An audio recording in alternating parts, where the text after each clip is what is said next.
नमस्कार, दमदार 11 देख रहे हैं आप। मैं हूं आशीष त्रिपाठी। छिंदवाड़ा से बड़ी खबर, नगर पालिका के सीएमओ के घर पर रेड पड़ी है। दरअसल दिशा डेहरिया के घर ईओडब्ल्यू की रेड हुई है। सिवनी नगर पालिका की सीएमओ हैं दिशा।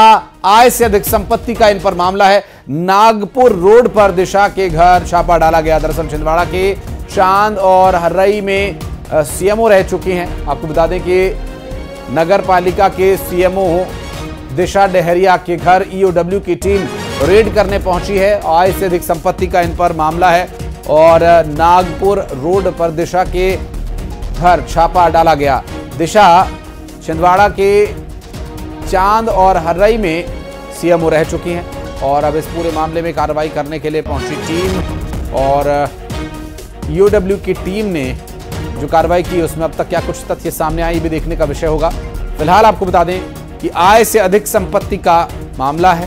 हालांकि ईओडब्ल्यू की टीम कार्यवाही कर रही है और अब जहां ईओडब्ल्यू जाती है वहां इनकम टैक्स डिपार्टमेंट की टीम को भी आना ही पड़ता है। बहरहाल अब देखना होगा कि इस मामले में क्या टैक्स की अनियमितता की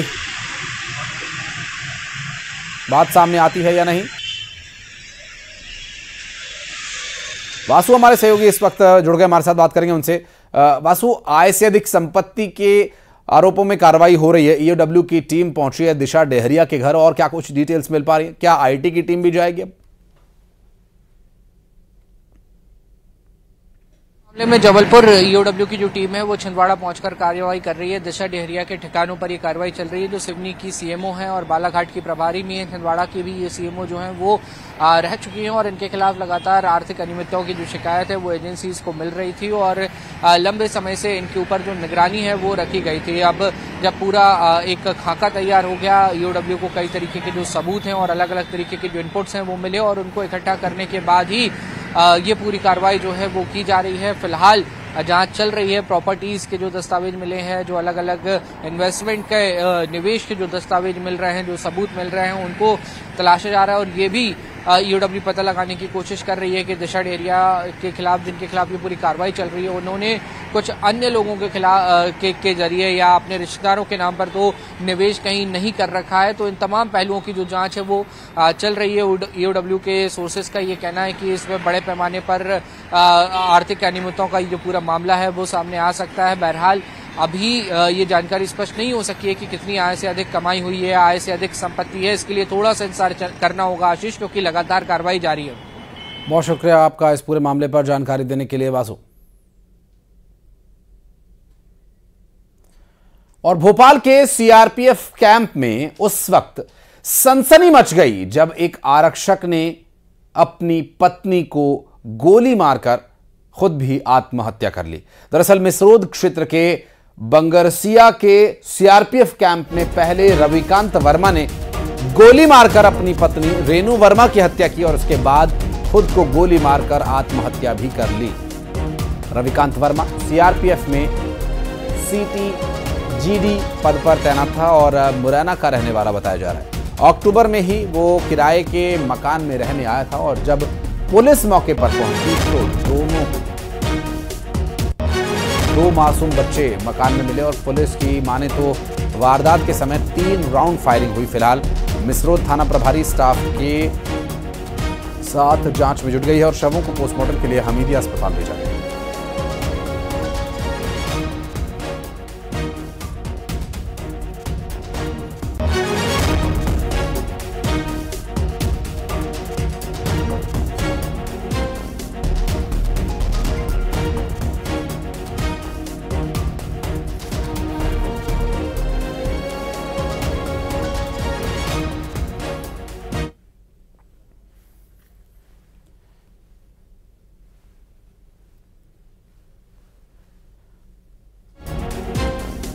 मैंने रेंटर को कॉल किया, मैंने बोला भैया आप आए हैं? उन्होंने बोला कि हाँ मैडम मैं आया हूँ और मैंने इसको मार दिया है। मैंने बोला किसे? बोले मैडम को। तो मैंने बोला क्यों मार दिए? तो फिर उन्होंने उतने में फोन कट कर दिया और फिर खुद के ऊपर गोली मार ली। आपके सामने होगी? मेरे सामने नहीं, वो अलग रूम में थे, मैं अलग रूम में थी। और फिर जैसे ही उन्होंने मुझे बताया कि मैंने इसको गोली मार दिया है, वैसे ही मैंने मेरे भाई को, मेरी फैमिली को, मेरे यहाँ जितने नेबर्स हैं आसपास में, जितने से मैं मतलब जानती पहचानती हूँ, उनको मैंने कॉल किया, उनको बुलाया, वो सब आए। ऐसे गेट वेट खुलाने का काफी कोशिश किया, फिर गेट खुले नहीं, ऐसे गेट मतलब ऐसे तोड़ने के लिए प्रयास कर रहे थे वो लोग। तो उतने में उनके बेटे की नींद खुली होगी, उनके बेटे ने अंदर से गेट ओपन किया, उसके बाद फिर ये सब लोग गए। तो उनकी वाइफ, 2 बच्चे हैं।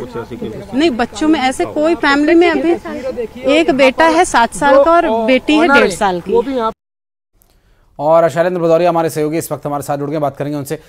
शैलेंद्र, कारण अभी तक स्पष्ट नहीं हो पाया, क्या वजह थी कि बसी बसाई गृहस्थी को कोई क्यों उजाड़ना चाहेगा भला?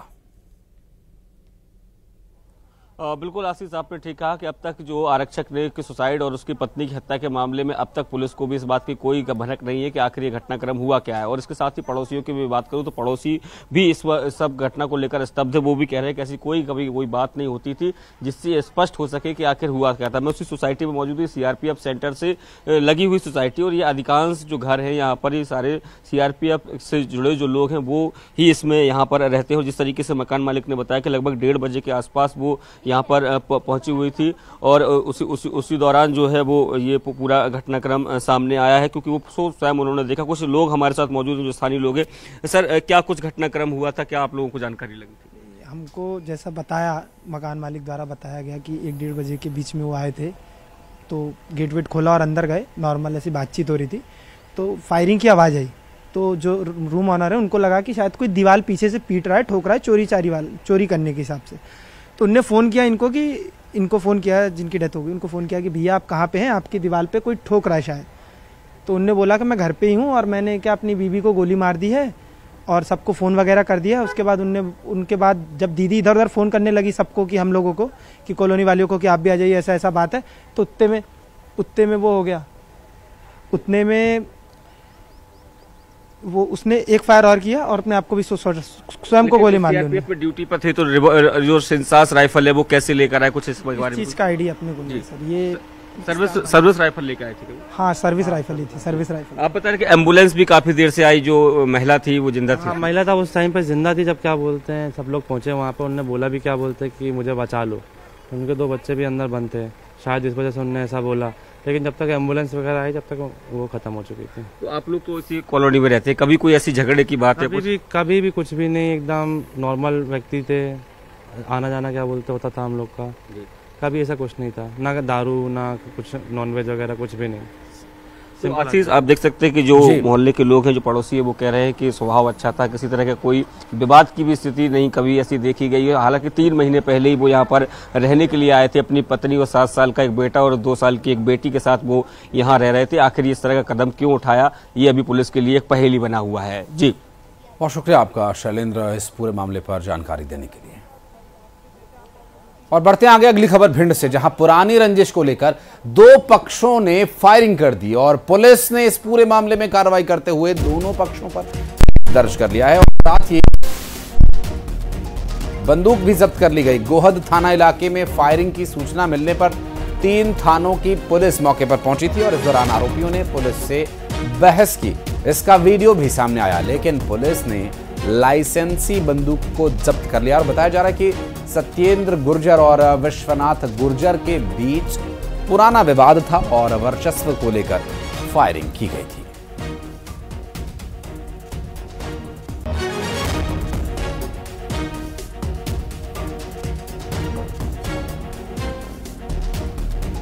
भिंड से ये पूरा मामला सामने आया और वर्चस्व की लड़ाई थी।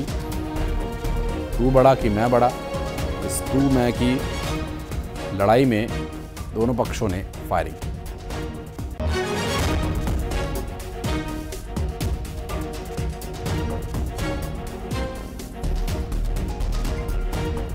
तो कुछ समय में विवाद की स्थिति है, तो तुरंत जो है वहाँ पे फायरिंग की सूचना पे मौके पे जो है गोवा थाना प्रभारी विजय सिंह अपने मैच दल बल के साथ पहुंचे वहाँ पे। तो वहाँ पे सूचना पे ज्ञात हुआ कि 2 पक्षों के बीच जो है आपसी जो है फायरिंग हुई, हवाई फायरिंग किया है, जिस पर पुलिस द्वारा जो है मौके पे जो है जो है घटना में सक्रियता को देखते हुए तुरंत ही जो है विधि संगत जो है कार्रवाई की गई है। दोनों पे जो है पक्षों पे एक दूसरे के खिलाफ जो होता है एफआईआर पंजीबद्ध किया गया है और साथ ही साथ जो होता है दोनों की जो है गिरफ्तारी करके जो है न्यायालय पेश।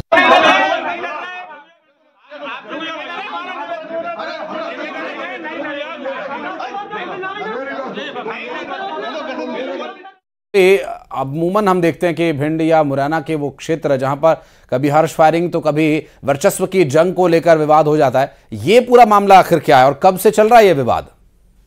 सामने देखो बेटा, पकड़ लो।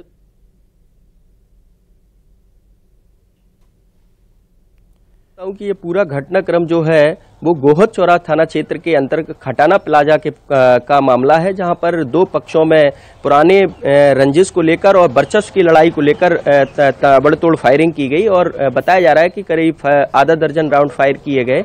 लेकिन घटना की जानकारी से घटना के दौरान वहां पर इलाके में दहशत का माहौल पैदा हो गया था लोगों के बीच, क्योंकि व्यापारी वर्ग वहां पर निवास करता था।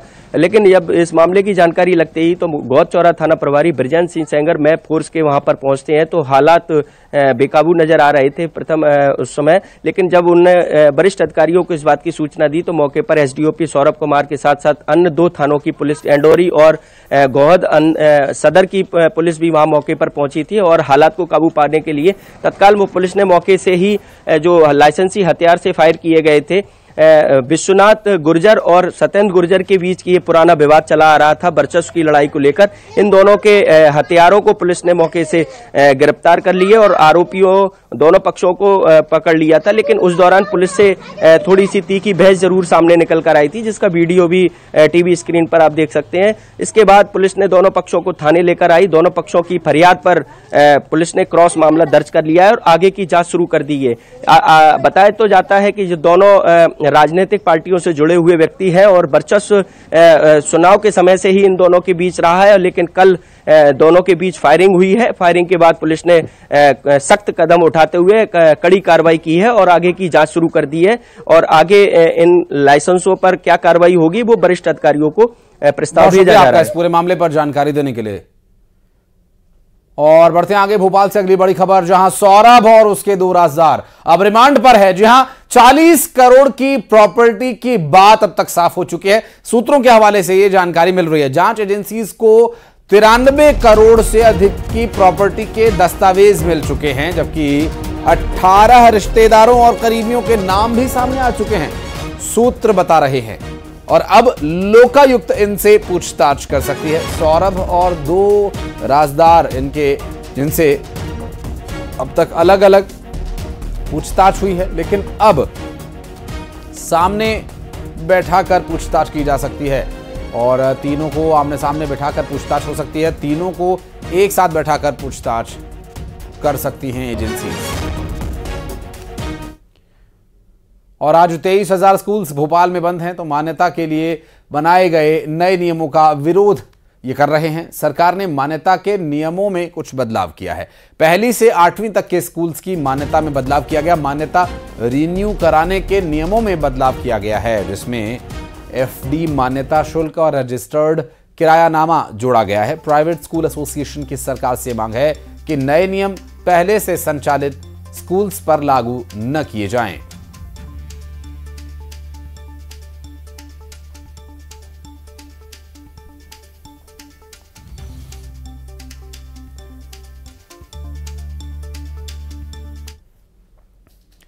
और श्योपुर के कूनो नेशनल पार्क से बहुत जल्द एक खुशखबरी आने वाली है। दरअसल मादा चीता वीरा इसी सप्ताह शावकों को जन्म दे सकती है। 4 फरवरी को सीएम डॉक्टर मोहन यादव का कूनो नेशनल पार्क का दौरा भी तय है और इस दौरान 2 और चीतों को बाड़े से खुले जंगल में रिलीज किया जाएगा। इस समय कूनो में 12 चीते और 12 शावक सहित 24 चीते मौजूद हैं।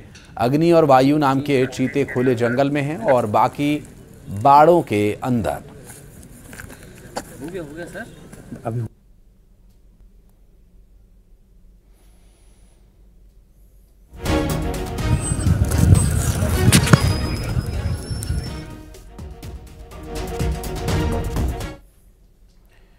और अनूपपुर के कोतमा में परशुराम भवन की प्रस्तावित जमीन पर हो रहे निर्माण के दौरान विवाद हो गया। निर्माण करा रहे लोगों का दावा यह था कि खसरा नंबर 437 पर काम हो रहा है, तो वहीं तहसीलदार साफ तौर पर इसे शासकीय भूमि बता रहे हैं। विवाद का वीडियो भी सोशल मीडिया पर आया है।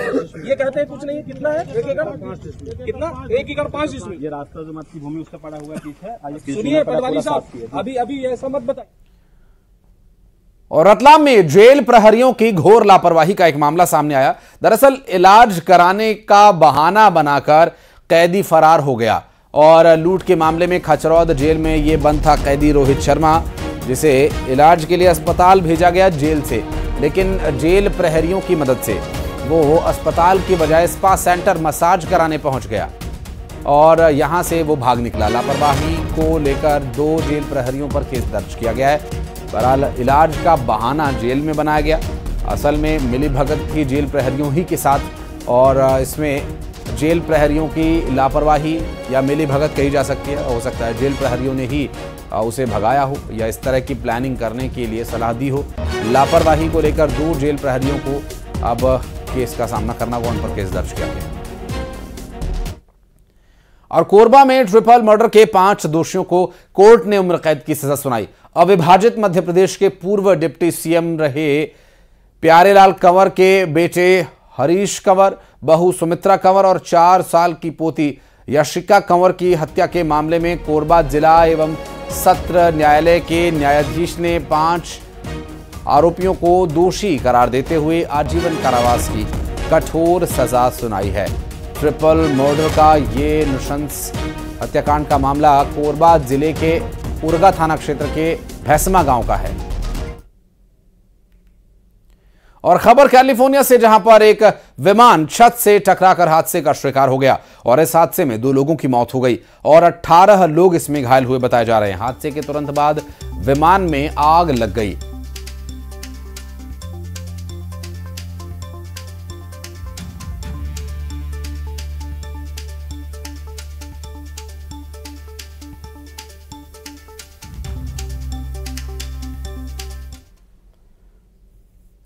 अमेरिका के वॉशिंगटन में एक बड़ा विमान हादसा हो गया।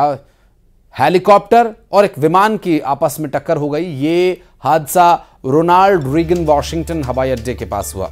इस विमान हादसे में दरअसल विमान हादसे के बाद पोटोमैक नदी में गिर गया था और विमान में 60 लोग सवार थे। हादसे के बाद मौके पर रेस्क्यू ऑपरेशन युद्ध स्तर पर चलाया जा रहा है और तस्वीरें आपको दिखा रहे हैं जहां इस हादसे के बाद विमान नदी में गिर गया। ये रात के वक्त हुआ था हादसा।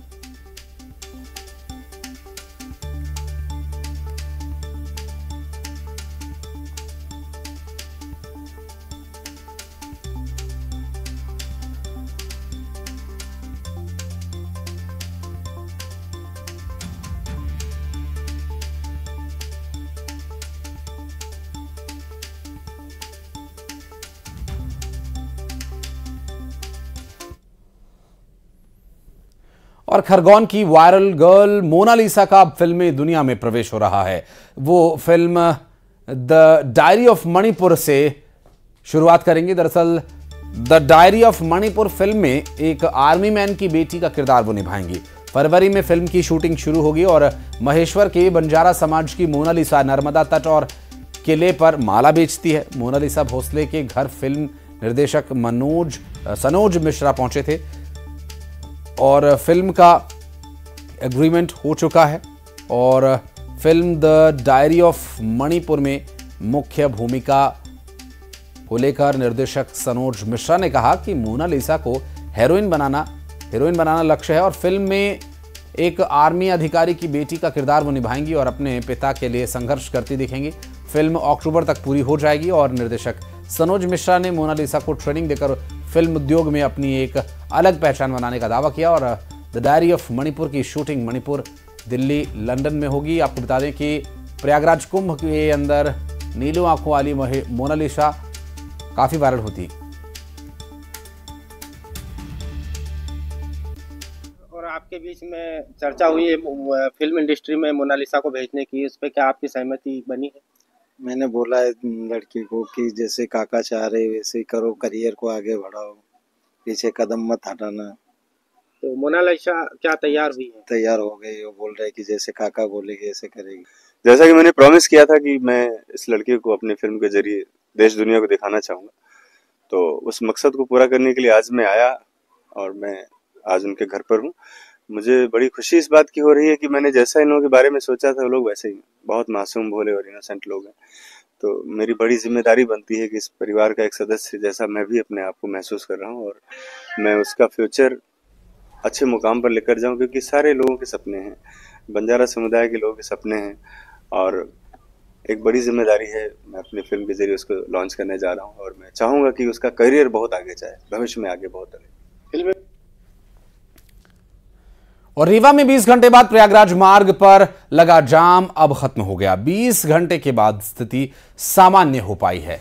दरअसल आवागमन अब सामान्य हो गया है। आपको बता दें कि सुबह 5 बजे से रात 2 बजे तक नेशनल हाईवे 30 पर करीब 20 किलोमीटर लंबा जाम लगा था। और सीएम डॉक्टर मोहन यादव के जापान दौरे का आज तीसरा दिन है। सीएम कोबे शहर में हैं और भारतीयों से उन्होंने मुलाकात भी की। कोबे में रह रहे भारतीय और उद्योगपतियों से मुलाकात के दौरान मध्य प्रदेश में निवेश को लेकर चर्चा भी हुई और सीएम बातचीत में उन्होंने कहा कि हेल्थ केयर, ऊर्जा, मैन्युफैक्चरिंग क्षेत्र में निवेश और साझेदारी पर चर्चा हुई है और सीएम हेल्थ केयर और डायग्नोस्टिक्स कंपनी साइस्मेक्स के अधिकारियों से चर्चा कर उत्पादन इकाई का भी निरीक्षण करने वाले हैं। कोबे में मैं अपने भरतवंशी मित्रों से मिलने आया हूं और ग्लोबल इन्वेस्टर समिट का हमने निमंत्रण भी दिया और उनका अभिनंदन भी किया है। मुझे इस बात का संतोष है कि भारतीय मित्रों ने अपने भारत से आकर के यहाँ आकर अपना एक मुकाम बनाया। अलग अलग क्षेत्रों में सब अपना न केवल स्वतंत्रता पूर्वक अपना व्यवसाय कर रहे हैं बल्कि भारतीयों का मान सम्मान भी बढ़ा रहे हैं। मेरी अपनी ओर से आप सबका वंदन, अभिनंदन। बदलते दौर में अपने देश में यशस्वी प्रधानमंत्री के नेतृत्व में सभी सरकारें भारत के अंदर भारत की बढ़ती आर्थिक ताकत में एक बड़ा रोल अदा कर रही है। ऐसे में निवेश की बड़ी संभावनाओं को लेकर के भारत दुनिया के आकर्षण का केंद्र बना है, जहां पर हर सेक्टर में अलग अलग प्रकार से निवेश की राज्य पॉलिसी बना रहा है। मुझे इस बात का संतोष है। मध्य प्रदेश सरकार सबसे आकर्षक पॉलिसियां सभी क्षेत्रों में बना रही है। एक तरफ मध्य प्रदेश वो राज्य है जहां हीरे भी मिल रहे हैं खदान में, तो सोना भी मिल रहा है, लोहा भी मिल रहा है, तो एल्यूमिनियम भी मिल रहा है। मैग्नीशियम से लगा करके सभी सेक्टर के बाद हम मान के चले रेडीमेड गारमेंट्स का और टूरिज्म का, हेल्थ का, एजुकेशन का, आईटी का, स्पेस टेक्नोलॉजी तक में मध्य प्रदेश ने अपनी बहुत अलग अलग प्रकार की पॉलिसियों को लेकर के निवेश के सभी क्षेत्र में बड़ी संभावनाओं पे काम कर रहा है। और मुझे इस बात का संतोष है कि रीजनल इंडस्ट्री कॉन्क्लेव के बाद जब हम ग्लोबल इन्वेस्टर समिट कर रहे हैं तो ऐसे में पूरी दुनिया से बहुत अच्छे बड़े बड़े प्रस्ताव भी आ रहे हैं और दुनिया का कौन सा ऐसा बड़ी शख्सियत बची है जो मध्य प्रदेश में इन्वेस्टमेंट करने से इच्छा नहीं रख रही। मुझे इस बात का संतोष है। कल जापान में जब हम थे तो यहाँ के बड़े बड़े उद्योगपतियों ने कल भी रुचि बताई और मैं सबको आमंत्रित करता हूँ। और केवल निवेश के लिए नहीं, मध्य प्रदेश से मित्रता करने के लिए भी, घूमने के लिए भी। मध्य प्रदेश में सभी प्रकार के लिए आज हम अगर वन्य जीव की बात करें तो वाइल्ड लाइफ में मध्य प्रदेश ने देश में सबसे आकर्षक रूप से अपने सभी प्रकार के जंगलों को भी बचाया, जंगली जीव को भी बचाया और सबसे ज्यादा तेंदुआ। और एक छोटा सा ब्रेक यहां पर ले रहे हैं, खबरें आगे भी जारी हैं।